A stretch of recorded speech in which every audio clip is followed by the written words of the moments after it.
فأنا ناصح لإخواني بالصدع بالحق تبيض وجوههم. السكوت في مسألة الحزبية يضرها، فاصدع بما تؤمر وأعرض عن المشركين.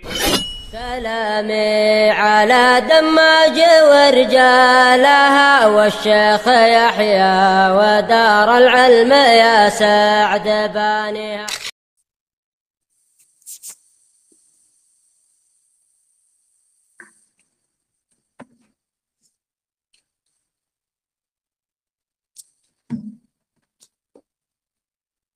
Bismillahirrahmanirrahim.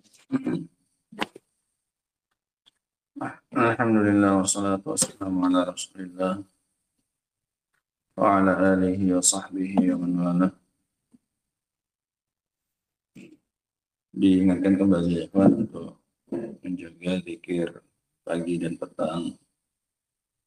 Beberapa yang sudah kita baca dan juga sudah kita hafal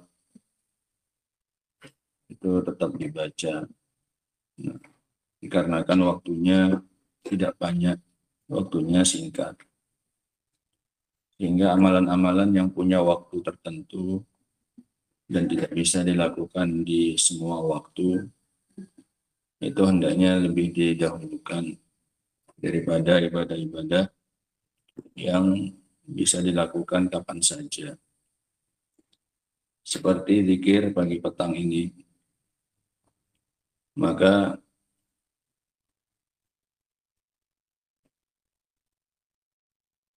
waktunya tidak panjang sebagaimana yang disebutkan oleh para ulama, bahwasanya waktunya hanya akan berakhir sampai terbitnya matahari, yaitu dengan waktu syuruk, dengan habisnya waktu sholat subuh.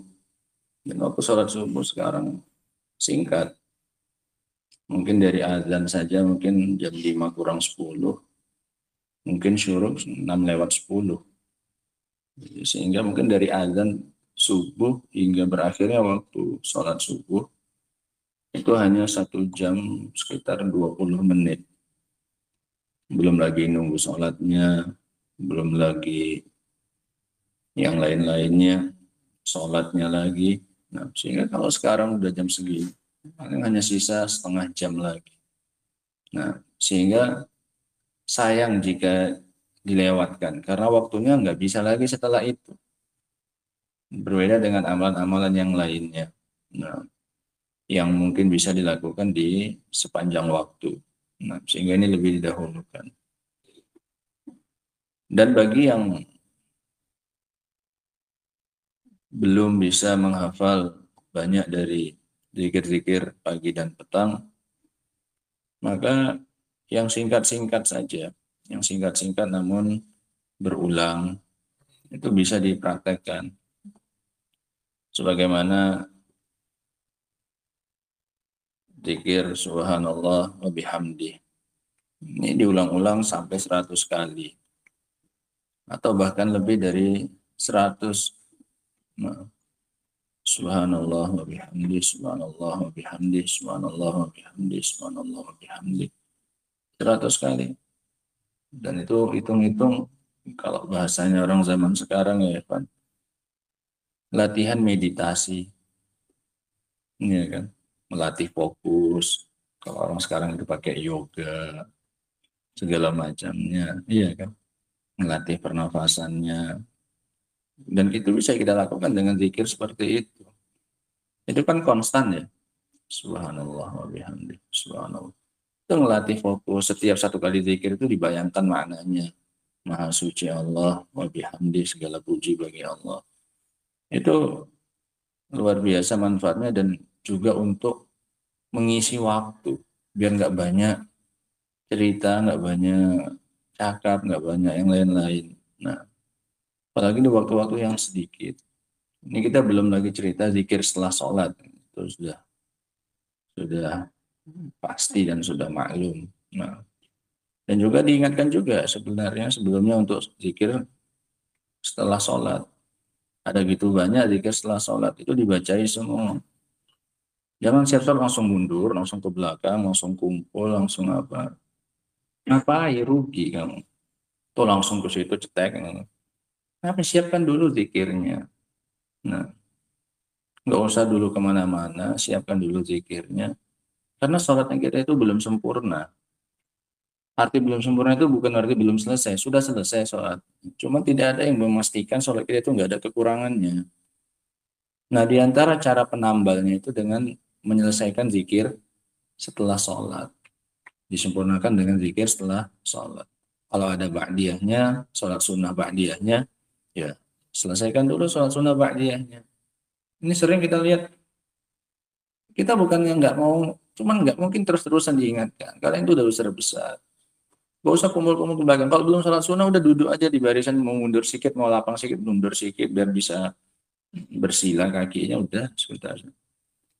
Jadi dianggap itu satu kesatuan. Paham ya? Selesaikan zikirmu, sholat sunnah dulu, disempurnakan dulu sholat wajibnya yang tadi juga belum tentu sempurna.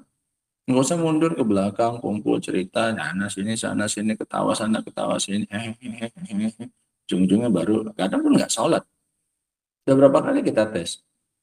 Kita mulai taklim, yang belum sholat, ada saja, ada. Tapi kita nggak mungkin tiap saat mengingatkan itu saja. Kita juga mau persiapan, kita juga mau taklim segala macamnya. Ini kita bacakan sedikit saja. Dan ini sudah kita baca sebenarnya dalam Riyadhus Shalihin. Nah, tentang zikir subhanallah wa bihamdi. Ini diulang-ulang saja subhanallah wa bihamdi. Pakai sampai 100 kali itu udah habis waktu banyak itu. Nah, dan membuat melatih lisan kita itu enggak terbiasa banyak cakap, tapi lebih banyak mengisi lisan kita itu dengan zikir. Nah, bahkan lebih afdal daripada baca Quran. Nah, persiapanmu mau setoran ya sebelum itu. Nah, boleh dilakukan sebelum sholat sambil nunggu, boleh. Tapi sebelum sholat itu sayang, itu juga waktu mustajab untuk berdoa. Bainal azan wal iqamah, antara azan dan iqamah itu waktu mustajab untuk berdoa. Sehingga daripada diisi zikir, boleh sebenarnya zikir pagi petangnya di situ. Tapi mending diisi apa? Doa. Ini baru orang cerdas dalam beribadah, milih-milih waktu. Oh sekarang waktunya untuk ngapain ya? Oh ini waktu untuk berdoa. Selesai sholat, habiskan waktunya untuk apa ini? Zikir pagi, petang. Nah,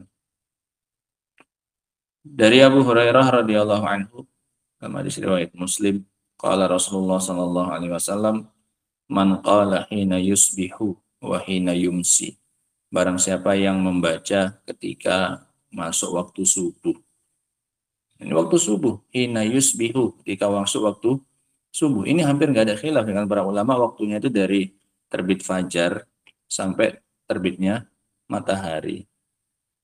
Wahina yumsi, terbit matahari ya waktu syuruk itu. Dan waktu syuruk ya kan diingatkan juga. Itu kalau sekarang jam-jam 6.10 itu masih belum waktu untuk sholat. Masih waktu terlarang untuk sholat. Untuk sholat syuruk yang kamu sholat duha, itu ditambahkan 20 menit setidaknya.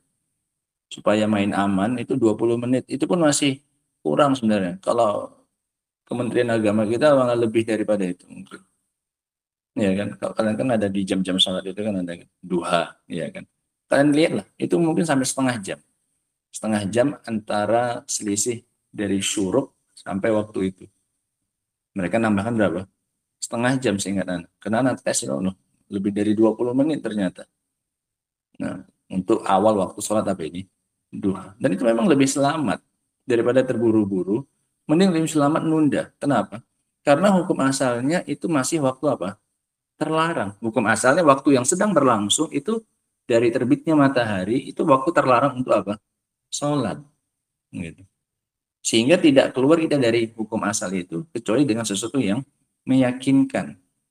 Paham ya? Ya kalau takarannya ya ukurannya matahari setinggi tombak. Tapi ini kan nanti banyak pembahasan.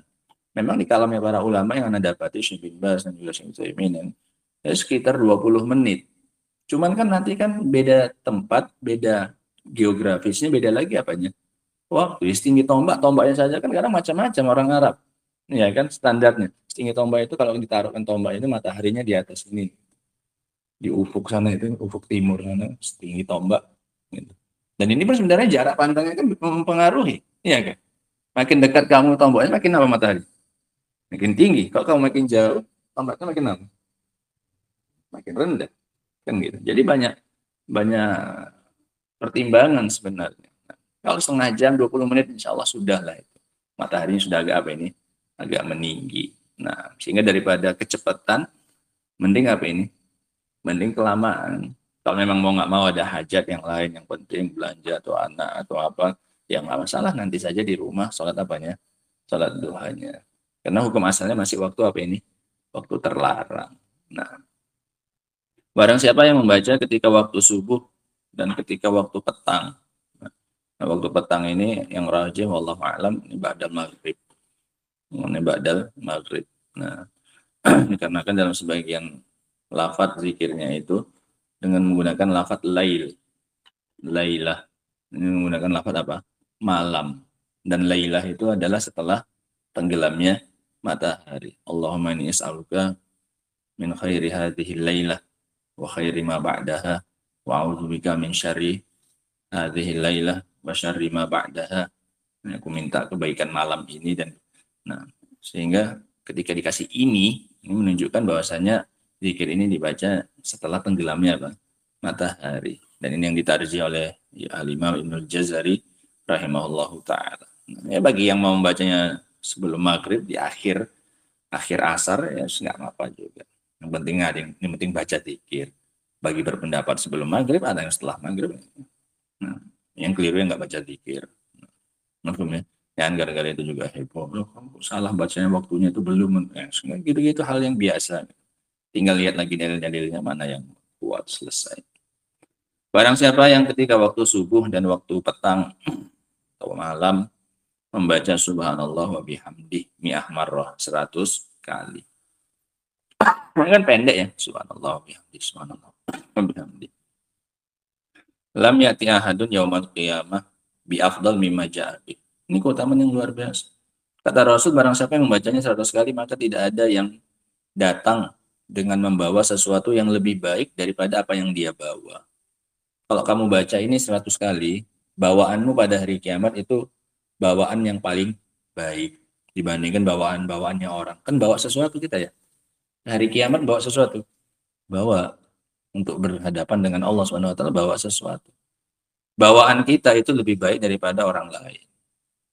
Nah, kata Rasul tidak ada orang yang lebih baik bawaannya pada hari kiamat daripada apa yang dia bawa. Illa ahadun qala misla ma qala. Kecuali orang yang membaca sama seperti yang dia baca. Sama-sama baca subhanallah bihamdi berapa? 100 kali juga. Ya sama lah, sama-sama bagus bawaannya. Auzada alaihi, atau dia melebihkannya, atau dia tambahi, dia sampai 150, sampai 200 boleh. Sehingga zikir ini boleh lebih. Udah dapat 100 mau tambahin lagi, belum mulai taklim atau apa, tambahin lagi, gaskan aja. Atau hari-hari nggak taklim, namanya gaskan sampai berapa sanggup. Nah kalau orang-orang sufi itu sudah, iya, ada yang satu nafas sekian kali, ada yang sampai 1000 kali demi mendapatkan keutamaan-keutamaan tertentu ya kan. Kok kalian tahu? Nah, untuk dapat ini, baca ini sampai 100 kali, ini sampai 1000 kali, ini 2000 kali lah. Di atas apa itu? Beda. Bahkan di atas syirik. Nah kita yang santai-santai saja, yang pasti-pasti saja dari Rasul Shallallahu Alaihi Wasallam. Apa zikirnya? Jam? Subhanallah wa bihamdi. Berapa kali? 100 kali. Ngitungnya 100 udah kayak zikir habis sholat aja. Ya subhanallah 33 kan ini 33. Udah 33 itu udah siap satu gitu. Boleh dengan tangan kiri, boleh dengan tangan kiri. Dengan tangan kanan, dengan tangan kiri. Nggak ada larangan dengan tangan kiri itu nggak ada. Mana coba larangan dengan zikir dengan tangan kiri? Nggak ada. Pengkhususan dengan tangan kanan mana? Nggak ada. Hadis Abu Daud, riwayat Muhammad bin Qudamah, Taif. Dahulu Rasul menghitung zikirnya dengan tangan kanan. Lafaz yamin itu dhaif. Nah, ya kalau nggak ada pembatasan ya jangan dibatasi. Nah, sebagaimana ibadah-ibadah yang lainnya kalau disebutkan tangan maka masalahnya tangan kanan dan kiri. Nah, berdoa dengan mengangkat tangan gini aja atau boleh dengan tangan kiri? Tangan kiri juga dipakai ibadah, tangan kirinya dipakai. Kaki kiri dipakai ibadah. Sholat harus berdiri, sholat. Kaki kanan aja pakai kaki kiri juga pakai ibadah. Kaki kiri lah. Masuk masjid. Kaki kanan aja pakai kiri masuk juga. Itu dingklik. Enggak boleh kaki kiri. Kaki setan. Enggak. Lah hadis Aisyah, karena Rasulullah yujibuhu tayammun. Dahulu Rasulullah SAW menyukai berkanan-kanan. Itu artinya apa? Kalian baca syarahnya itu. Al-ibtida bil yamin. Memulai dengan kanan. Kau udah selesai yang kanan, ya kiri. Disebutkan dalam hadis itu. Fitarajjulihi wa tana'ulihi. Ketika sisirannya, dia pakai selop. Selop kanan aja, Pak. Atau mulai pakai yang kanan? Mulai kanan. Kayak kiri? Telanjang. Atau taruh julihi, sisiran. Kanan aja sisiri. Ini nggak boleh. Setan. Enggak. Memulai yang kanan. Wa tatahhurihi, dan bersucinya. Yang kanan dulu, mandi wajib, wudu. Yang kanan dulu, baru yang kiri. Dipakai yang kiri. Tetap jangan pakai dalil itu untuk mengkhususkan dengan apa? Kanan. Keliru. Dulu kita tulis panjang lebar dari kalamnya Syekh Bakar Abu Zaid. Nah, secara hadisnya dhaif. Nggak boleh tangan kanan. Malah mengkhususkan megang Quran. Harus tangan kanan aja. Atau boleh dengan tangan kiri? Boleh, silakan. Apa penggunaan tangan? Yang penting tangan ini apa? Bersih, suci. Maklum ya? Nah, kecuali yang tempat-tempat yang ada larangan menggunakan tangan kiri, makan, minum, dan lain-lain. Maklum ya? Nah, ini jangan diingkari. Nah, lafadznya dhaif dengan tangan kanan, hadis riwayat Abu Daud. Nah, nah, cuman itu yang bisa dijadikan dalil. Nah, sehingga ngitungnya kayak gitu, kayak ngitung subhanallah, alhamdulillah sama Allah. Pas berapa? 99 tambahkan 1 berapa? 100 gitu. Itu waktunya lumayan ya, Pak. Nah, apalagi kalau pas lagi di rumah, pas lagi nggak ada taklim, kan waktunya masih agak panjang gitu. Daripada nggak ngapa-ngapain, atau sambil dimanapun boleh, nggak harus di masjid. Ya kan, ada yang pergi habis subuh misalnya, mau di mana sambil jalan, bisa silahkan. Nah, sehingga daripada terlewatkan waktu yang afdol ini, nah nggak lama, gini aja udah mau habis waktunya. Nah, sehingga belum lagi zikir yang lain. Nah, la ilaha illallah wa la syarika lahu wa ala kulli syai'in qadir. Ini 100 kali tapi sehari, harian. Bukan sampai syuruk. Sampai syuruk cuma 10 kali saja. Kalau sampai 100 itu zikir harian. Cuman yang kita sebutkan itu untuk mendapatkan keutamaannya, diantaranya penjagaan dari syaitan. Itu kan mau nggak mau harus cepat, iya kan?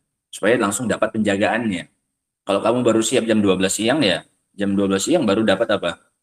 Penjagaannya. Boleh dicicil 10. Nah, boleh, silahkan. Sampai sore pun boleh. Cuman kan belum dapat keutamanya kalau belum berapa? 100. Jadi mau nggak mau supaya cepat dapat keutamaannya, dapat dijaga langsung oleh malaikat dari syaitan, oleh Allah, ya supaya dapat penjagaannya cepat, ya secepat mungkin diselesaikan. Itu aja sudah capek itu ya. Subhanallah, la ilaha illallah wa la syarika lahu syai'in qadir. Bukan la ilallahnya saja. Nah, 100 kali. Sehingga ini diantara yang ini nasihat-nasihat yang bersifat amaliyah kayak gini ya, Pak. Untuk bisa diterapkan langsung diamalkan. Harapannya bisa mengurangi potensi kita condong ke arah hal yang sia-sia ataupun ke hal-hal yang kurang bagus. Kenapa? Punya kesibukan. Punya apa? Punya kesibukan dalam hal yang baik. Nah, sehingga nggak sempat untuk melakukan. Salah satu tipsnya untuk mengurangi kejelekan kita, mengurangi tindakan-tindakan kita yang kurang bermanfaat, itu caranya membiasakan dengan hal yang bermanfaat. Sehingga tertekan sendiri kemungkinan untuk melakukan apa ini? Kejelekan. Nggak tidur, nggak ngobrol yang enggak segala macamnya. Kenapa? Ada aktivitas yang baik, ada aktivitas yang bagus untuk dilakukan. Seringnya kenapa kita terdorong melakukan hal yang sia-sia, yang nggak ada manfaatnya, apalagi yang jelek? Karena nggak terbiasa melakukan yang baik. Atau banyaknya waktu apa ini? Kosong. Nggak ada kerjaan, udah siap ini siap itu, udah bingung mau ngapain, akhirnya luntang lantung sana sini karena sini, nggak ada kerjaan, ayo kisaran atau apa. Ini hal-hal yang kurang bermanfaat. Nah, tolong bapak ini tolong jangan dikasih anaknya kereta-kereta ini, kalau nggak penting-penting nggak usah lah. untuk membantu mamanya belanjakan. Nah, kalau enggak usah. Dan enggak panjang kakinya. Terus terang kita itu kasihan, kita itu udah ngerti bagaimana kota kita ini. Kita ini orang sini, kita orang kisaran, kita tahu persis bagaimana kota kita ini. Nah, bagaimana rusaknya, bagaimana masyarakatnya, bagaimana para anak mudanya, bagaimana perempuan-perempuannya. Kita ngerti tahulah semuanya A sampai Z-nya. Ya, kita sengaja milih masuk ke dalam sini, alhamdulillah jalannya pun rusak. Yes, makin malas kalau nggak wajib keluar ya. Kalian itu loh, cuman ya keluar cari makan, nafkah, kerja. Kalau nggak punya smart, ngapain jalan kayak gitu aja bunda, capek. Ngapain gitu. Kecuali kalau hal yang penting nggak ada di sini, mau nggak mau di kisaran, berobat atau apa, lain urusan. Nah, kalau nggak usah dikasih. Nggak usah. Nah, daripada rusak. Daripada apa? Daripada rusak. Karena kakinya udah kadung panjang. Kalau udah kaki udah kadung panjang, kamu payah mendekkannya. Betul. Nah, Allah Ustaz. Kita baca tafsirnya ya, sedikit. Bismillahirrahmanirrahim. Ayat yang ke-121. Allah Subhanahu wa taala berfirman, "Wala ta'kulu mimma lam yadhkur ismullahi 'alaihi wa innahu lafisqun." Dan janganlah kalian memakan apa-apa yang tidak disebutkan padanya nama Allah, yang disembelih tanpa baca nama Allah. Dan sungguh itu adalah tindakan kejahatan. Kalau kalian makan sesuatu yang enggak disebut padanya nama Allah, kan sembelihnya enggak halal berarti. Kalau kalian makan, maka itu adalah tindakan kejahatan dari kalian. Nah, ini lawan dari ayat yang kemarin ya. Ayat yang kemarin itu menyuruh untuk makan dari sesuatu yang disebutkan padanya nama Allah, dalam rangka mengingkari perbuatan orang-orang jahiliyah yang mana mereka nggak mau memakan sesuatu yang halal. Lah kita dalam rangka untuk menyelisihi mereka, makan dari sesuatu yang halal. Kalaupun lagi nggak mau makan, jangan diyakini keharamannya. Ya udah yakini halal, tapi aku lagi nggak suka makannya, lagi nggak mau, nggak selera. Nah, wa inna syaitana la yuhuna ila awliyaihim, dan sesungguhnya syaitan itu akan saling membisikkan kepada wali-walinya, kepada penolong-penolongnya, liyujadilukum, untuk mendebat kalian. Kenapa sih kalian itu nggak mau makan yang nggak disebut nama Allah? Apa bedanya? Padahal samanya dagingnya itu juga. Masa baca bismillah aja langsung beda dagingnya? Masa beda hukum? Ini wahyu dari siapa? Syaitan kepada para pembela syaitan untuk mendebat kalian. Masa cuma ngomong bismillah aja dagingnya jadi apa? Beda. Yang satu boleh dimakan, satunya nggak boleh dimakan. Mana bedanya coba? Nah, dikuliti. Sama ya dagingnya merah sama-sama. Paham ya? Itu syubhat dan wahyu dari setan. Agar kita meninggalkan syariat Allah SWT membaca bismillah ketika mau menyembelih. Kan kelihatannya nggak ada. Kalau dijual itu, ada bedanya terlihat? Nggak ada. Antara manapun kita bisa bedakan. Iya kan? Tapi yakinilah bahwasanya kata Allah itu wahyu dari syaitan untuk mendebat kalian. Kalau Allah sudah bilang, makan yang dibacakan padanya bismillah, jangan makan pada yang nggak disebutkan bismillah, ya sudah, selesai. Pasti ada manfaatnya, pasti ada perbedaannya. Tahu atau tidak tahu kita. Gitu. Yakini saja yang dihalalkan pasti baik, yang diharamkan pasti apa? Jelek, sudah. Nah. Sehingga syaitan pasti akan saling membisikkan kepada para penolongnya untuk mendebat kalian. Wa in ata'tumuhum innakum lamusyrikun. Kalau kalian taati mereka dalam segala perkara kalian, maka kalian pun jadi musyrik nanti. Kalau kalian ikuti mereka semuanya dalam semua ibadahnya mereka, kamu jadi musyrik kayak mereka, sama persis. Qala Syekh Abdul Rahman As-Sa'di rahimahullah, wa yadkhulu tahta hadzal manhi anhu ma dzukira alaihi ismu ghairillah. Ini perhatikan. Dan masuk juga ke dalam larangan ini apa-apa yang disebutkan padanya nama selain Allah. Coba perhatikan larangannya dalam ayat. Kita pakai Qur'annya ya. Ayatnya kan bisa dilihat ya. Ayatnya lihat, jangan makan dari yang tidak disebutkan nama Allah. Masuk juga ke dalam, sehingga yang dilarang dalam ayat apa ini? Memakan dari sesuatu yang tidak disebutkan nama Allah. Dilarang untuk dimakan. Masuk juga ke dalam larangan sesuatu yang disebut nama selain Allah. Kalau tadi kan nggak baca bismillah. Kalau ini baca bismi ghairillah. Dia mengucap, tapi selain Allah. Masuk dalam larangan? Sama. Sehingga makna jangan makan dari sesuatu yang tidak disembelih padanya, yang tidak disebut padanya nama Allah, mencakup nggak disebut sama sekali, atau ada penyebutan tapi nama selain Allah. Dua-duanya masuk apa? Larangan. Mafhum ya? Nah. Dan masuk juga ke dalam larangan ini sesuatu yang disembelih, yang disebutkan padanya nama selain Allah. Sehingga baik yang diam atau yang ngucap selain nama Allah. Dua-duanya masuk dalam apa ini? Larangan. Paham? Nah. Kalladzi yudbahu lil asnam. Seperti yang disembelih untuk berhala. Bismis sonam. Demi nama berhala ini. Wa alihatil musyrikin. Dan sembahan-sesembahan orang musyrikin. Fa inna hadza mimma uhilla li ghairillahi bihi. Al-muharram bin nasi alaihi khususan. Dikarenakan ini termasuk yang dipersembahkan untuk selain Allah yang diharamkan secara nas, secara khusus.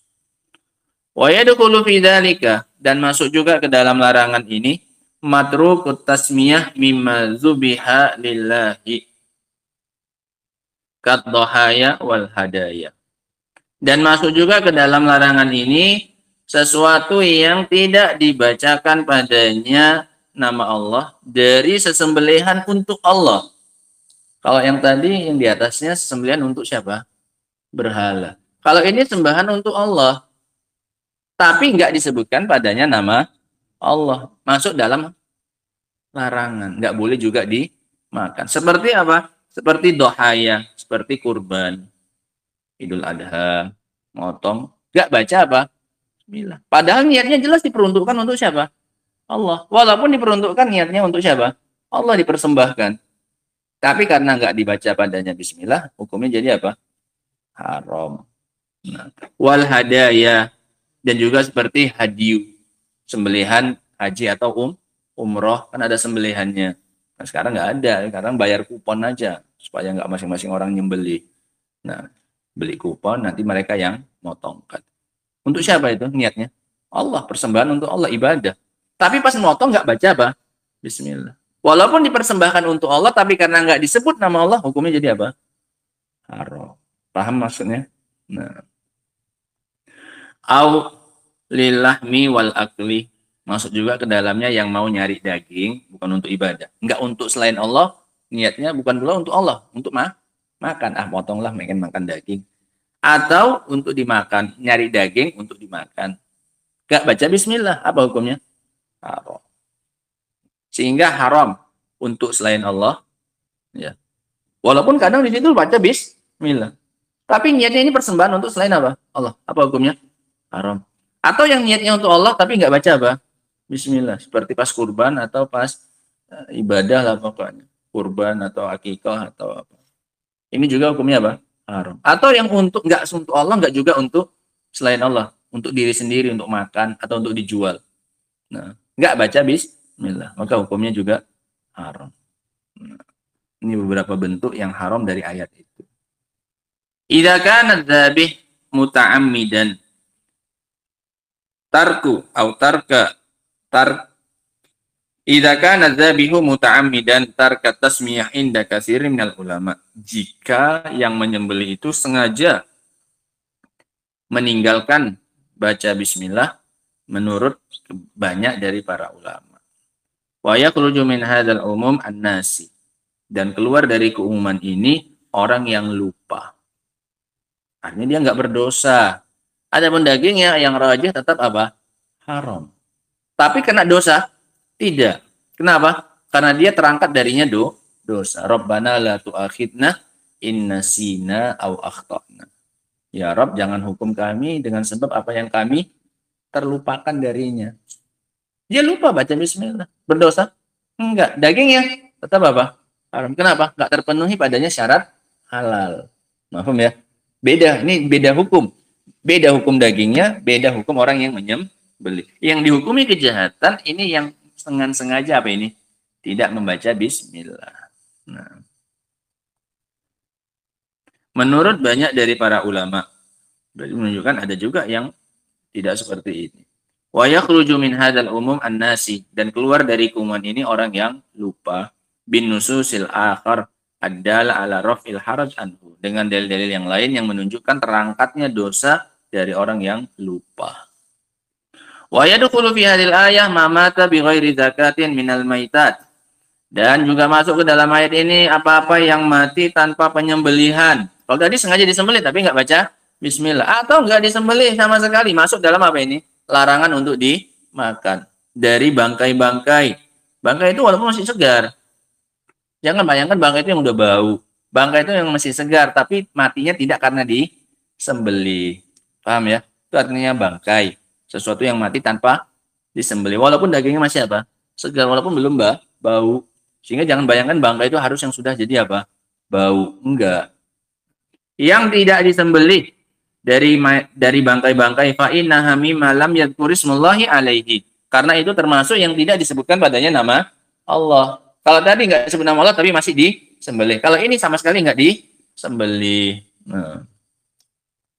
Wa nasallahu 'alaiha bi khususiha fi qoulihi hurrimat 'alaikumul maitah, dan ini ditegaskan oleh Allah secara khusus dalam firman-Nya, dan diharamkan untuk kalian bangkai, yaitu sesuatu yang tidak disembelih, sesuatu yang tidak disembelih, matinya tanpa disembelih. Wa la'alla sababun nuzulil ayah, dan bisa jadi sepertinya ini adalah sebab turunnya ayat.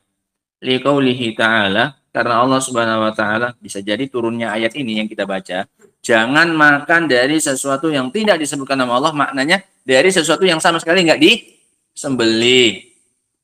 Bisa jadi ini kata beliau makna sebab turunnya ayat ini, yaitu maknanya larangan dari memakan yang tidak disembelih.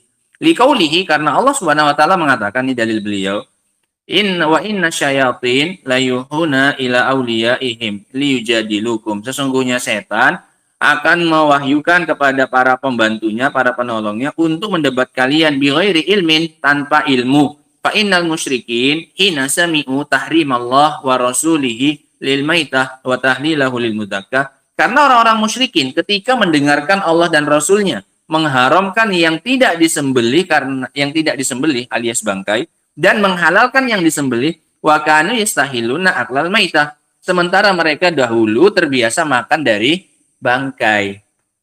Jangan bayangkan mereka makan yang jorok-jorok, itu bukan. Artinya mereka biasa makan dari sesuatu yang tidak disembelih, jatuh, kecelakaan atau apa, ditabrak, ya mereka apa? Makan atau mati gitu saja di kandang tanpa disembelih. Ya, sama mereka dimakan. Jangan bayangkan mereka memakan yang udah bau-bau, udah belalat, udah belatung. Enggak. Paham ya? Nah, dulu mereka menghalalkan makan bangkai yang tidak disembelih. Ketika mereka mendengar itu, wa kanu yastahiluna aqlal maitah qalu mu'anadatan lillahi wa rasulihi wa mujadalatan bighairi hujjatin wala burhan, maka mereka langsung mengatakan sebagai bentuk penentangan kepada Allah dan Rasulnya, dan sebagai bentuk pendebatan tanpa hujah dan tanpa ilmu, atakuluna ma qataltum wala takuluna ma qatalallahu. Ya, ini syubhatnya. Apakah kalian memakan sesuatu yang Allah, yang kalian bunuh, sementara kalian nggak mau memakan yang dibunuh oleh Allah? Yang nggak kalian sembelih kan yang membunuh siapa? Yang mematikan siapa? Allah. Yang dimatikan sama Allah nggak mau kalian apa? Makan. Yang kalian matikan, ini wahyunya siapa? Wahyunya setan. Masa lebih hebat bunuhan kalian rupanya? Nah, kalau kalian yang bunuh, ini kalian sembelih, jadi halal. Pas Allah yang matikan, jadi apa? Haram. Ini katanya siapa? Kata setan kepada wali-walinya. Orang-orang musyrikin kayak gitu langsung. Karena mereka dari dulu terbiasa makan apa ini? Bangkai. Nah, apakah kalian memakan dari apa yang kalian matikan, dan kalian nggak mau makan dari sesuatu yang dimatikan oleh Allah? Ya'nu nabi dzalikal maitah. Yang mereka maksud adalah bangkai yang mati tanpa usaha dari kita, mati sendiri, mati tiba-tiba. Nah, wa hadza ra'yun fasidun la yustanadu ala hujjatin wala dalil. Ini adalah pandangan yang rusak, yang tidak bersandar pada hujjah, tidak pula pada dalil. Bal yustanadu ila araihimul fasida. Bahkan ini sandarannya adalah pandangan mereka, akal mereka yang rusak. Allati law kana al-haqqu taba'an laha la fasadati samawati wal ardu man fihinna. Yang mana ini akal yang rusak ini, kalau kebenaran dijadikan mengikuti akal mereka, niscaya akan rusak langit dan bumi dan yang seisinya. Kalau pakai cara berpikirnya siapa ini? Orang musyrikin ini, tolak ukurnya kebenaran adalah itu, maka rusak langit dan bumi dan seisinya, kata beliau.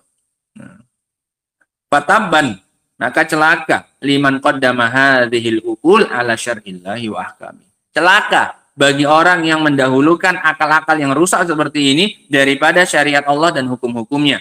Al-muwafiqah lil masalihil ammah, yang mencocoki kemaslahatan umum, wal manafi al khassah, dan kemanfaatan yang khusus. Wala yustaghrabu hadza minhum, dan ini enggak dianggap aneh dari mereka. Dari orang-orang musyrikin cara berpikir kayak gini itu biasa, yang rusak kayak gini. Fa inna hadhil ara wa asbahaha sadira an wahyi auliyaihim minasyaiton.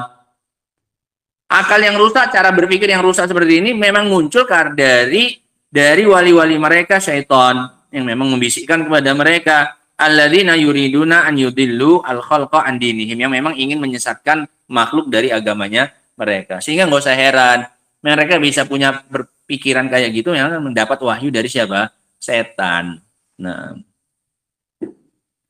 wa yad'uhum, dan mengajak mereka liyakunu min ashabis sa'ir, agar menjadi temannya dia di neraka. Wa in ata'tumuhum, kalau kalian taati mereka, fi syirkihim wa tahlilihimul haram wa tahrimul halal, dalam kesyirikan mereka, kalian taati mereka dalam kesyirikan mereka, dan dalam penghalalan mereka yang haram dan pengharaman mereka yang halal, kalian akan apa ini?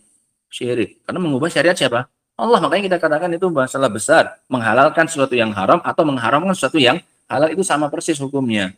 Tidak kita menghalalkan apa yang Allah haramkan, tidak pula mengharamkan apa yang Allah halalkan. Hukumnya sama nanti. Bisa-bisa jatuh dalam apa ini? Kesyirikan. Karena mengubah syariatnya. Allah udah bilang haram, kita bilang apa? Halal. Allah udah bilang halal, kita bilang apa? Haram. Ini mengubah-ubah syariatnya siapa? Allah Subhanahu wa taala. Innakum la musyrikun. Kalian akan menjadi musyrik. Li'annakum ittakhadtumuhum awliya min dunillah. Karena kalian telah menjadikan mereka sebagai para wali selain Allah Subhanahu wa taala.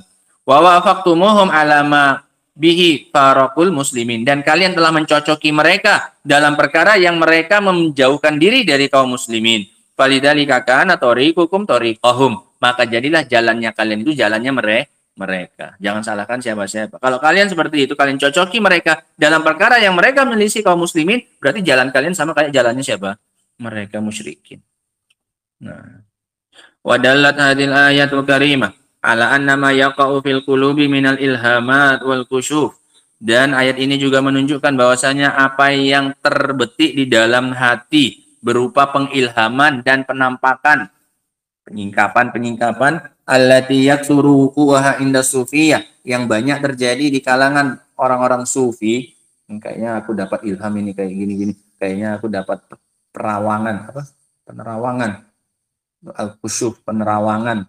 Nah, yang banyak terjadi di kalangan sufiyah wa nahrihim, dan orang semisal mereka, la tadullu bi mujarradiha ala annaha haqqun, maka semata-mata itu tidak menunjukkan bahwasanya itu adalah benar. Apa yang terbetik dalam apa ini? Hati. Itu enggak semata-mata itu jadi tolak ukur. Hati kecilku enggak enak. Itu semata-mata kayak gitu enggak bisa, Pak. Jadi tolak ukur. Oh, kok kayaknya aku enggak enak perasaanku makan ayam ini. Kayaknya entah ada apa-apanya. Enggak bisa itu jadi tolak ukur untuk mengharamkan apa ini? Ayam. Paham ya? Semata-mata itu. Nah, ternyata kamu lihat di kandangnya, oh, memang iya. Patah pakai tangan ayam lehernya. Oh, baru apa? Bisa dijadikan untuk dalil mengharamkan. Ada sesuatu nggak enak dalam hati, ada bisikan kok kayaknya nggak enak hatiku ini. Itu nggak jadi patokan untuk halal dan haram. Nah, wala yutusaddaq, dan tidak boleh dibenarkan hatta tu'radu ala kitabillahi wa sunnati rasulillah, dan sampai itu dipaparkan kepada Al-Quran dan juga sunnahnya Rasul Sallallahu Alaihi Wasallam. Fa in syahidalah bil qabul kubilat. Kalau dipersaksikan oleh Quran dan sunnah dengan penerimaan, maka baru bisa diterima. Wa in naqadat huma ruddat. Kalau ditentang oleh Al-Quran dan sunnah, maka ditolak. Wa in lam yu'lam syai'un min dzalika. Kalau nggak diketahui, nggak dibenarkan oleh Al-Quran, tidak pula didustakan, tawaqqafa fiha wa lam yusaddaq wa lam tukadzdzab, maka didiamkan saja, nggak dibenarkan, tidak pula didustakan yang dalam hati itu. Li'annal wahya wal ilham yakunu minar rahman. Dikarenakan wahyu dan ilham itu datangnya dari Rahman. Wa yakunu minasyaiton. Bisa juga datangnya dari mana? Syaitan. Sehingga untuk meyakini yang dalam hati itu benar atau salah, dihadapkan pada Al-Quran dan Sunnah. Kalau dipersaksikan dengan kebenaran, maka diterima. Kalau ditolak, ternyata apa? Maka ditolak. Kalau nggak ada, maka udah didiamkan saja. Nggak usah ditolak, nggak usah dibenarkan. Nah, karena yang namanya wahyu dan ilham itu bisa datangnya dari Ar-Rahman, bisa juga datang dari syaitan. Fala budda minat tamyiz bainahuma wal furqan. Maka wajib untuk dibedakan di antara keduanya. Ini yang dalam hati ini dari Allah atau dari siapa? Dari syaitan.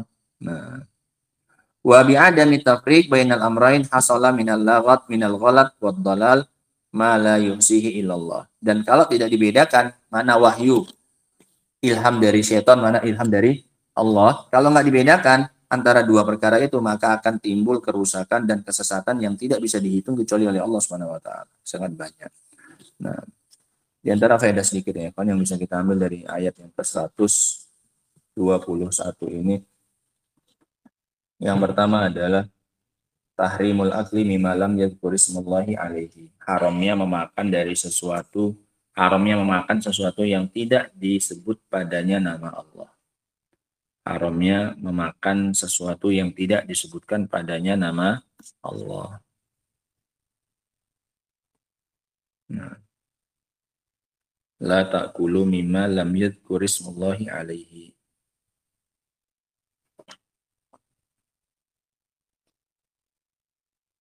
Faedah yang berikutnya, memakan dari sesuatu yang tidak disebutkan nama Allah adalah tindakan kejahatan.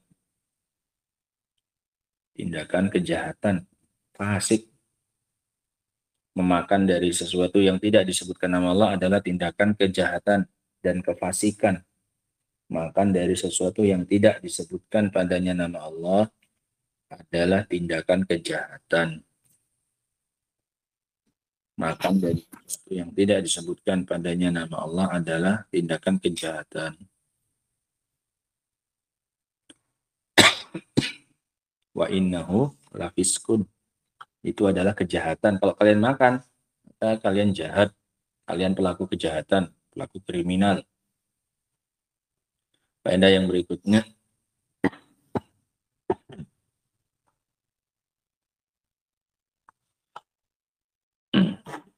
bahwasanya syaitan memberikan wahyu kepada wali-walinya.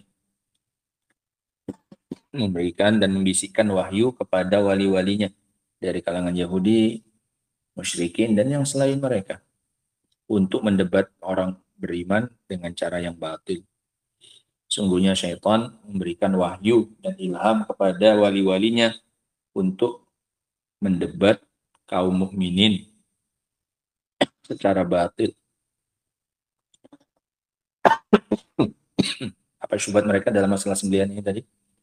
Yang kalian bunuh halal, yang dibunuh oleh Allah apa? Enggak halal. Faedah yang berikutnya, tahdzir min ta'ati syaitan wa awliyaihim. Peringatan dari mentaati syaitan dan wali-walinya. Wa in ata'tumuhum innahum lamusyrikun. Kalau kalian taati mereka, kalian syirik, kalian musyrik. Peringatan dari mentaati syaitan dan wali-walinya.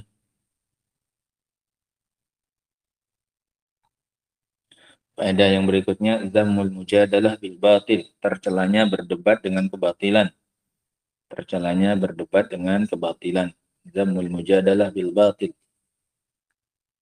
Karena perdebatan kita itu pasti wahyu dari syaitan. Tercelanya berdebat dengan kebatilan.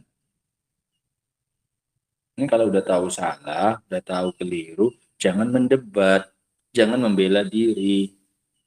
Ini pasti wahyu dari apa? Dari syaitan. Ketika kita itu sudah bersalah, ketika itu sudah terjatuh ke dalam kesalahan, harusnya itu kita benar-benar pasrah, menyerahkan diri kepada Allah Subhanahu wa taala. Jangan cari pembelaan sana, pembelaan apa? Sini. Itu namanya untuk mendebat secara apa? Batil, dan itu wahyu dari syaitan. Nah, Allah itu justru malah kasihan kalau kita betul-betul nggak memberikan apa? Perlawanan, betul-betul kayak orang menyerah dan pasrah. Ketika kita melakukan kemaksiatan, kita betul-betul apa ini? Pasrah, nggak cari pembelaan sana, nggak cari pembelaan apa? Sini ya Allah, ya udah aku ini ya Allah. Itu akan lebih apa ini? Lebih simpati. Ya kita kan juga kayak gitu, lebih kasihan kita dengan orang kayak gitu daripada yang masih apa ini? Udah jatuh masih lagi apa ini? Nyaci maki lagi, udah kena bogem, udah tumbang sebenarnya, tapi mulutnya masih apa ini? Masih nyocos saja. Kok kau udah di bawah padahal itu udah tumbang padahal, tapi masih apa ini? Masih juga nggak mau nyadari kekalahannya. Ini malah apa? Malah nggak simpati, malah dipijak pun sama orang. Nah, yang kalau kita terjadi dalam kemaksiatan, sikapnya kesatria itu ada betul apa ini? Pasrah dan menyerah kepada Allah SWT seutuhnya. Udah ya Allah, udah ini aku salah ya Allah, terserahlah. Itu baru gentleman. Karena yang mau dihadapi siapa ini? Bukan manusia yang mau dihadapi, Allah SWT. Nah, maka kalau kita dihadapi dalam kemaksiatan betul-betul lah. Nah, pasrah dan menyerah kepada Allah, nggak usah cari pembelaan sana, pembelaan apa ini. Sudah nggak apa-apanya ini kayak gini, nggak seberapanya. Nah, itu ada lagi yang lebih parah itu. Aku nggak seberapanya. Jangan kayak gitu-gitu. Namanya udah salah betul-betul menyerah sudah. Nggak usah ada upaya-upaya yang lain untuk membela diri. Nah, ini ayat yang ke-121. Wallahu taala alam bishawab. Tentang apa Zam ayatnya tadi? Ceritanya tentang apa tadi pagi ini? Tentang apa, Abdur? Hah? Tidak boleh memakan sesuatu yang tidak disebutkan padanya nama Allah. Dengan beberapa bentuknya tadi ya. Mau yang dipersembahkan untuk Allah, atau yang untuk selain Allah, atau untuk makan, tapi nggak disebutkan nama Allah. Nah, wallahu ta'ala alam, sesungguhnya itu adalah kefasikan. Subhanakallah bihamdika asyhadu an la ilaha illa anta astaghfiruka wa atubu ilaik. Walhamdulillahirabbil alamin.